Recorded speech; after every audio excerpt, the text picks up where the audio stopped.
မင်္ဂလာပါရှင်ခုကတော့ EP3 ပေါ့နော် EP2 မှာကအဆက်ကလေးပြတ်သွားတယ်EP2 မှာကျမတို့ထောင်ကနန်းထိတည်သွားပြီเนาะထောင်ကနန်းကိုထောင်ကိုသူကဖန်လို့ပြောတယ်1000ဆိုတော့1ဖန်အဲ့ဒါ9000ထိကိုရသွားပြီเนาะ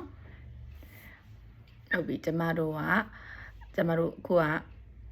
တောင်ကနန်းပေါ့နော်တောင်ကနန်းဆိုရင်သူကหมื่น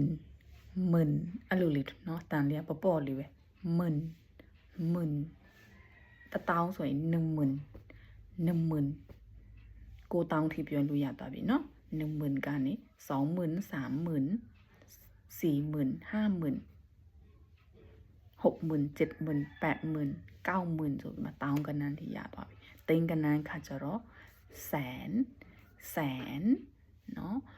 တသိန်းကို100,000အဲ့ဒါကို9သိန်းထိပြောလို့ရသွားပြီเนาะ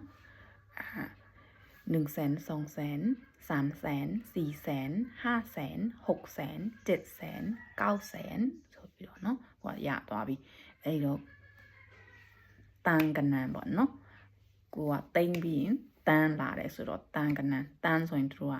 လမ်းလို့သုံးတာเนาะအဲ့တော့ဘတ်တန်းဆိုရင်1လမ်းเนาะအကနေကသုံးသွားလိုက်ရုံပဲเนาะလမ်းကနန်းတိโอเคပါရှင်ဒီ EP လေးကတော့လုံးဝတူတူလေးခုန EP2 မှာအဆက်တစ်ခါတည်းထည့်ရမှာအောင်မထည့်ဖြစ်လိုက်လို့โอเคပါရှင်နောက်ဗီဒီယိုမှာဆုံပါမယ်